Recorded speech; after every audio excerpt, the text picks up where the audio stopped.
Mga bay, nandito pala tayo ngayon sa factory ng mga manok at bibili tayo ng pang-ulam. Kasama ko kaibigan ko, sabi niya pugi daw siya eh.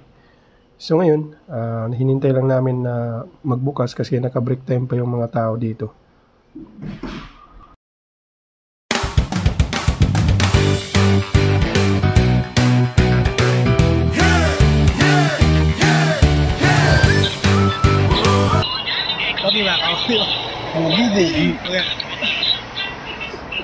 So yun guys, ito na yung nabili namin. Dami, 500.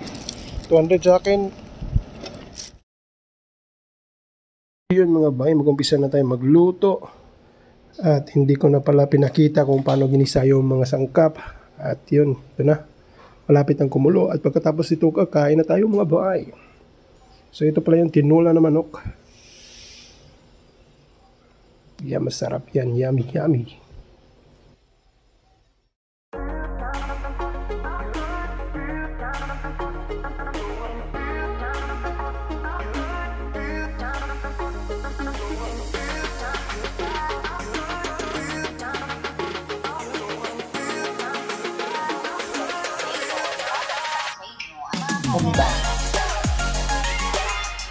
Sarap pa ba?